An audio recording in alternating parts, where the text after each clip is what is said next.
Chilling tales for dark nights.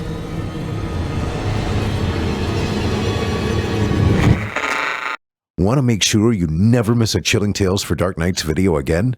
Be sure to subscribe and hit that bell to turn on notifications. Vegetomb by Charlotte O'Farrell. I hate Friday nights. Lately, I just hate them. I rolled a 6 this time, so I can breathe easily for another week. I turn away from the poor suckers still rolling the dice. I can't watch. The only sound in the room is the small crack of the little die on the floor, and sometimes sobbing. It's as if none of us dare to breathe. It's around 12. Only 3 people left in the group huddled together on the ground, waiting to see if they're this week's sacrifice. We're gathered in a former lobby. In more normal times, we met socially, watched a game, or just hung out with our neighbors. There's a pool table in the middle and a TV mounted on the wall. There are tables and chairs dotted around. This used to be a cozy place. Now it smells like death and shame. Silence. Crack. I try not to turn around, but I can't resist. There's a small, relieved exhale from the guy I used to pass in the communal laundry room. He scrambles to his feet and moves away from the 2 remaining potential sacrifices. The unlucky last 2 are both women. One lives a few doors down from me in apartment 48. She used to have a couple of kids. Neither of them came down to choosing the sacrifice this week, but we all know better than to ask why. Her eyes are streaked with tears. There's something dead in them now. The other lady is in her 70s. I know her by sight, but not by name. Maybe it's better that way. We used to nod at each other casually in the hallway, back when life was normal, when things made sense. "I'm sorry, dear," she whispers to the young mother. "Don't be. I don't care if I die," croaks the other woman. There's a long pause. Then, finally, the mother leans forward and grabs the die. She throws it. Several of us 20 or so spectators lean in. Finally, she's thrown a 4. The tension is almost too much to bear. The old lady leans forward. She clasps the die with shaking hands. It seems to fall in slow motion. It lands on 1. The old woman puts her hands to her mouth and makes a small noise of pain. 2 strong guys have already grabbed her, one under each arm. It's better to do it quickly. It's kinder not to allow them to attempt to escape. Like the hangmen of old, we've perfected the process to minimize suffering, but it probably looks like soulless efficiency to an outsider. She struggles. She screams. She cries about her grandchildren and how they'll miss her. After 12 weeks in this hellhole, we've heard it all before. The old lady is no match for the guys holding her. I notice they don't look in her eyes as they drag her along. They reach the wall. Plants are growing all along it now, from the ground to the ceiling. There isn't a single part of it that isn't covered in vegetation. But these aren't like the plants you'd see in normal times. They're bigger, thicker stems covered in thorns as large as elephant tusks and growing madly over one another. And then there are the suckers. Large green and red openings, covered in spiky, teeth-like growths. They look like monstrous Venus flytraps. As the old woman gets closer, the suckers sense her, so they open and close and begin to sway, like a predator sizing up its prey. "Please!" she screams, a final, futile cry. The men throw her into the greenery. One sucker instantly grabs her face, muffling her howls of pain. Perhaps that's a blessing. Another grabs her arm and pulls her in. A third wraps itself hungrily around her neck. The plants hold her fast, like a lion holding down a deer. I try to look away, but I can't. I've watched every one of these horrifying rituals since we got stuck here, and they never stop being compelling in a sick way. The strange slurping noises from the plant as it sucks in its victim. The slow crunch of the bones as the tough-as-nails stems crush them to powder and ingest them. Soon, my former neighbor will be nothing but a thin, gossamer outline on the wall of greenery. Nothing more than a snakeskin that has long been shed. But we'll be safe for another few days. The plants have eaten, and until Friday, we're all in the clear. We have 7 more days to work out a plan to get us out of this place. We still like to pretend there's hope, you see.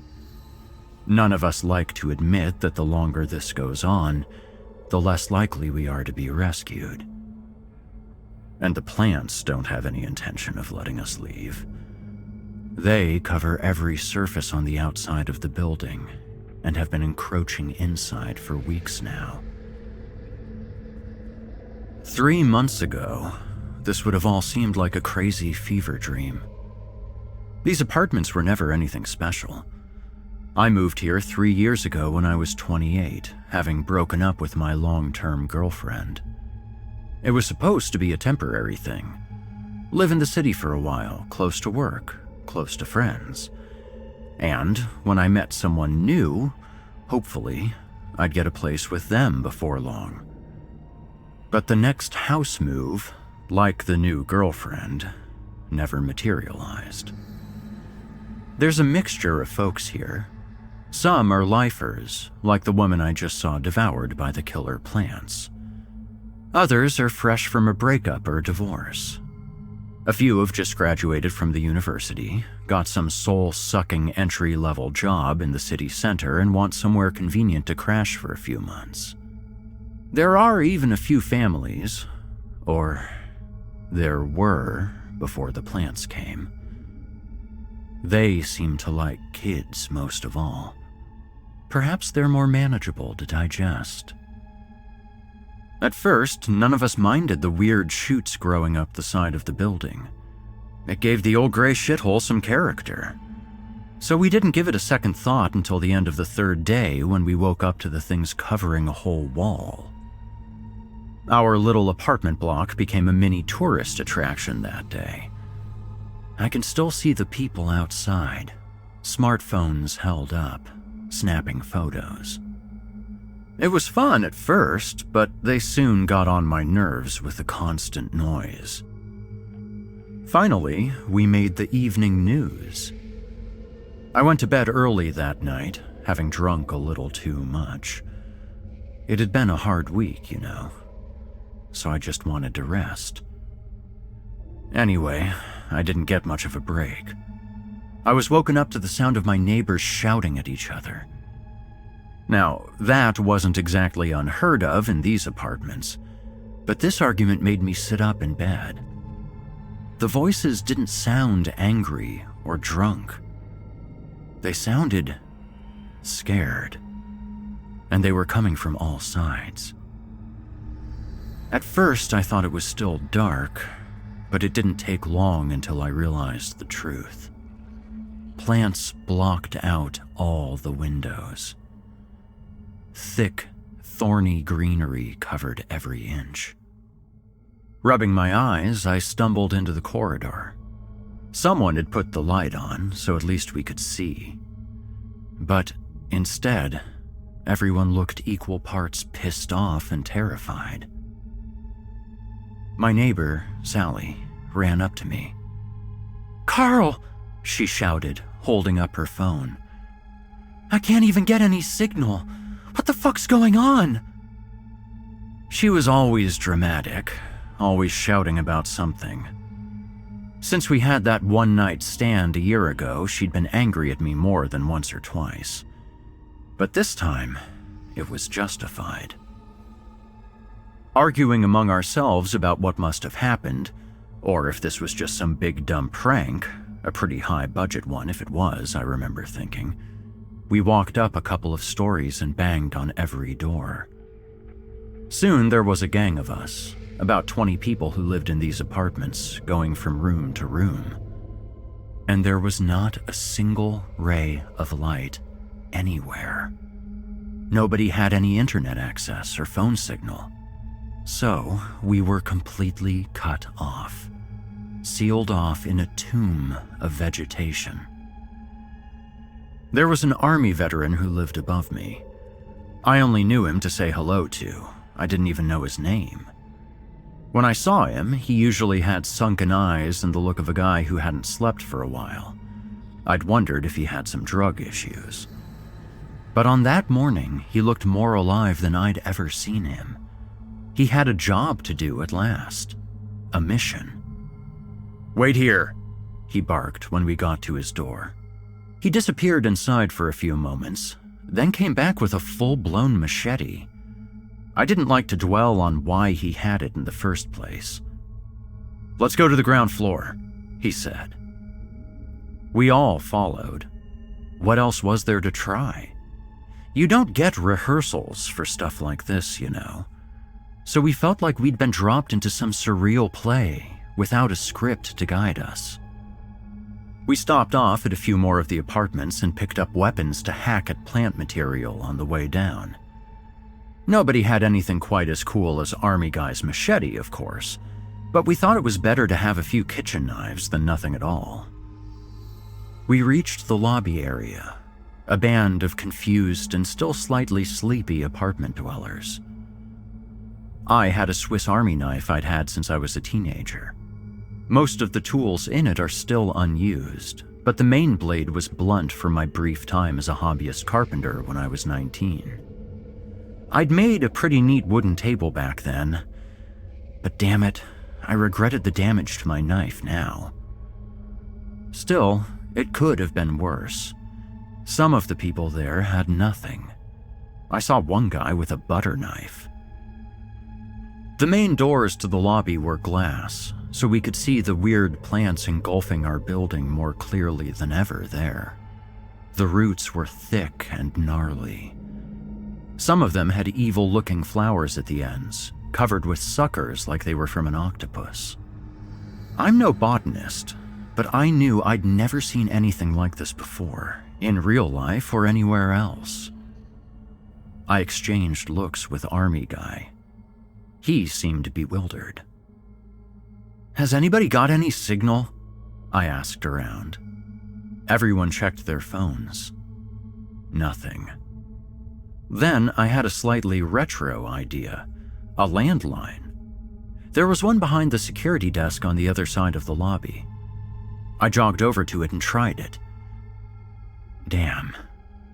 Just a dial tone. "Did the plants cut the phone lines?" exclaimed a young woman cradling a baby in her arms. "How is that possible?" "More like they grew through him and snapped him," replied Army Guy. He held up his machete. "Looks like we're doing this the hard way then." We all stepped back. This was his moment, and honestly, I'd never seen him happier. "Good luck," I muttered to him. He shook his head. "I don't need luck." He ran towards the glass doors, picking up a fire extinguisher as he went. He threw it into them, smashing them into thousands of pieces and setting off the building's alarm. Then, without hesitation, he jumped at the wall of vegetation, machete high above his head, screaming like a man possessed. At the first whack, a green shoot grasped his wrist like a rope. It tightened, pulling him towards itself, making him drop the knife. He screamed as it grasped him even tighter, cutting off the blood supply to his hand and eventually snapping the bone. I'll never forget that sound. 4 of us ran forward and grabbed him, being careful not to touch the plants. I grabbed him around one leg. Another guy grabbed him by the shoulder.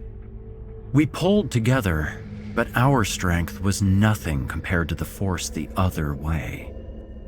I felt myself dragged across the floor by the impossibly strong greenery, reeling in its prey.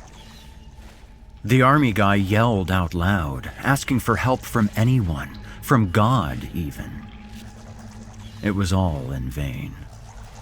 His agonizing screams only stopped when the green stuff pulled him in far enough to smother his mouth. A prickly branch brushed my fingers. It was only then that I let go, falling backward. I watched as the monstrous mass devoured the man bit by bit, relentlessly feeding. The sound was sickening. After watching in horror for what felt like hours, I realized everyone around me was screaming. If only we'd known that was only the beginning. Damn it. Sometimes I think if I'd known that it was just the start of this hellish isolation, this garden-covered equivalent of being buried alive, I might have just thrown myself into the killer bushes behind Army Guy. It took about 2 weeks for us all to realize we weren't getting out. The plants had started to infest the inside of the building now, and we could barely keep them at bay. In the first few days, we heard signs of rescue attempts outside. There were sounds that we assumed were loud cutting tools that would blast from morning till night on one side of the building, die down, splutter, then disappear, presumably beaten by the sheer hardiness of the plants. Once we heard a helicopter overhead. They sprayed liquid on the building, some sort of industrial-strength weed killer judging by the smell, which actually seemed to hurt the thing. It didn't grow the next day again and didn't eat anyone for a couple of days. But they never tried that again, and that was the last time we heard any sign that the outside world remembered we were here. We held out 3 weeks before we started our macabre Friday night offerings. We knew by then this thing would never stop eating us, would never stop growing. Someone was going to die. This was the only fair way to decide who. It's a strange thing, seeing hope dying out in a whole group of people. Some lost it within days. We even had a couple of suicides.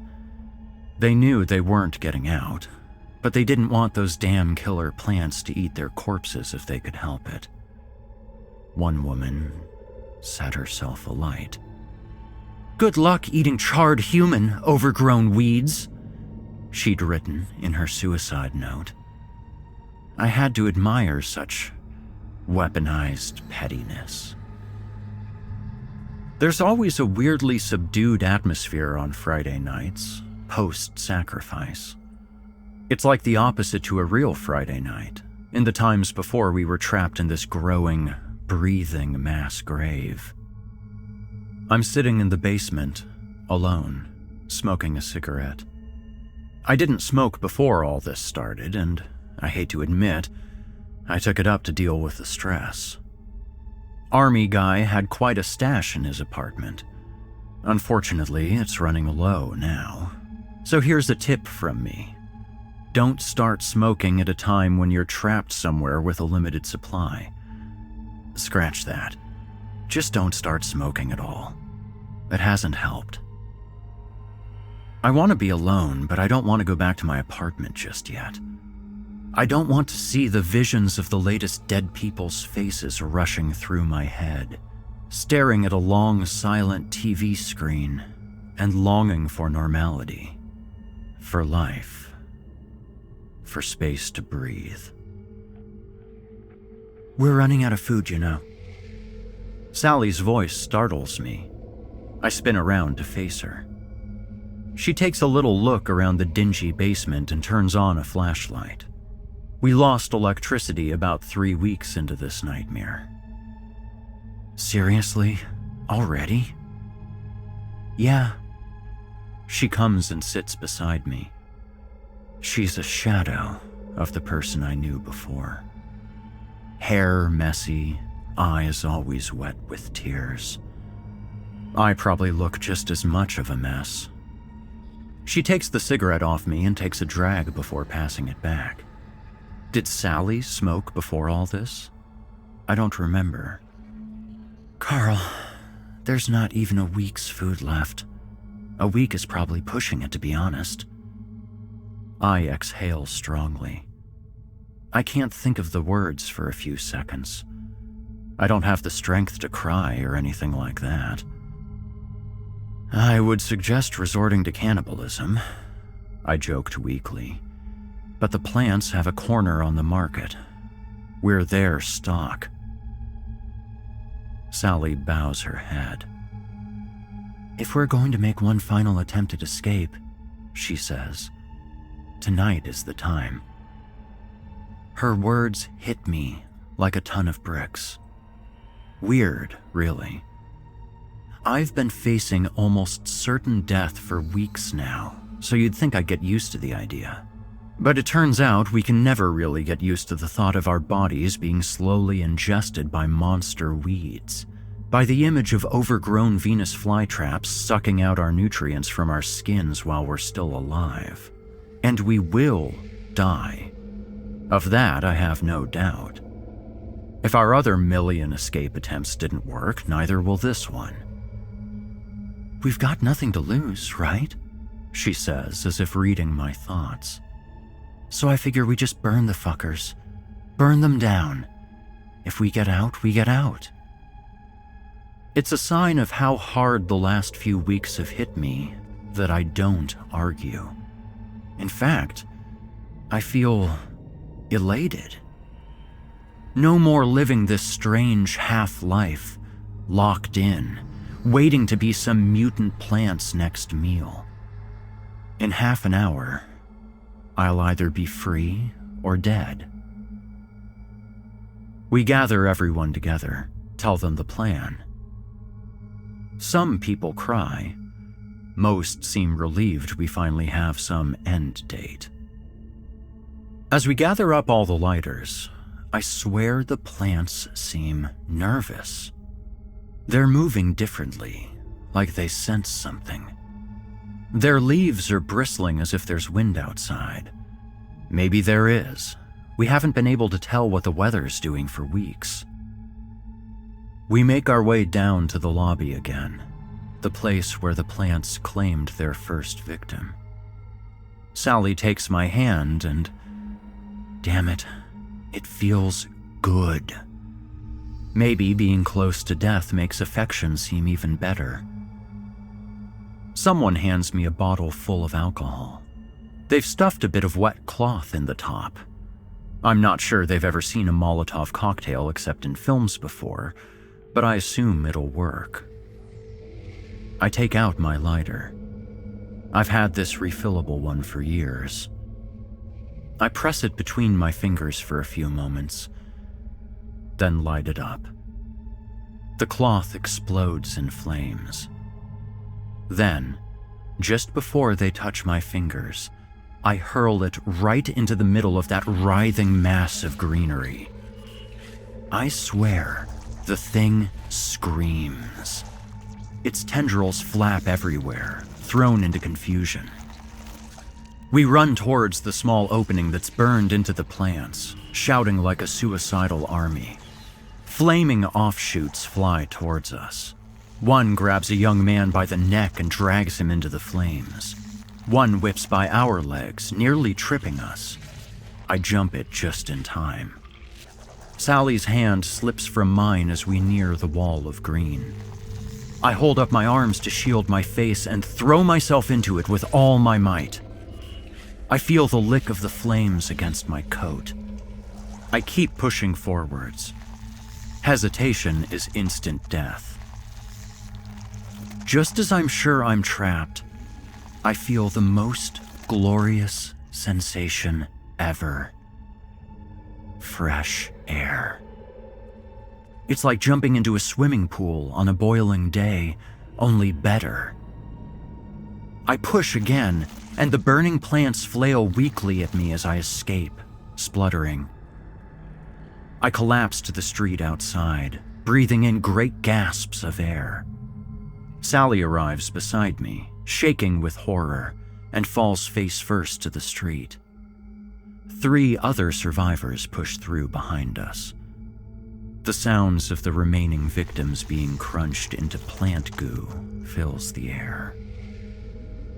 It's mid-morning, and I take a look out over the city. One thing I always loved about this place was the view.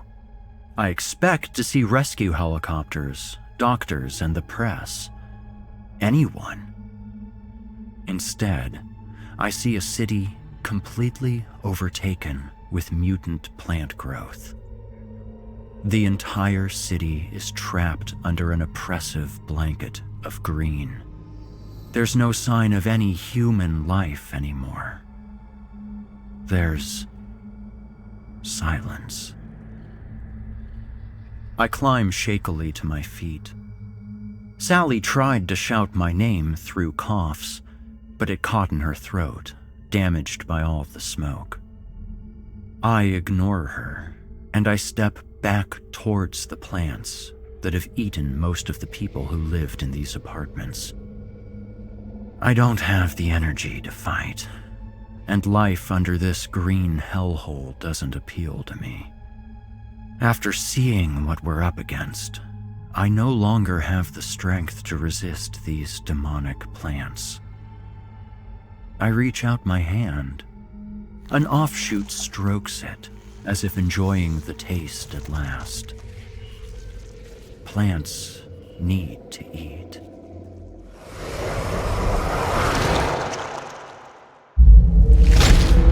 Chilling tales for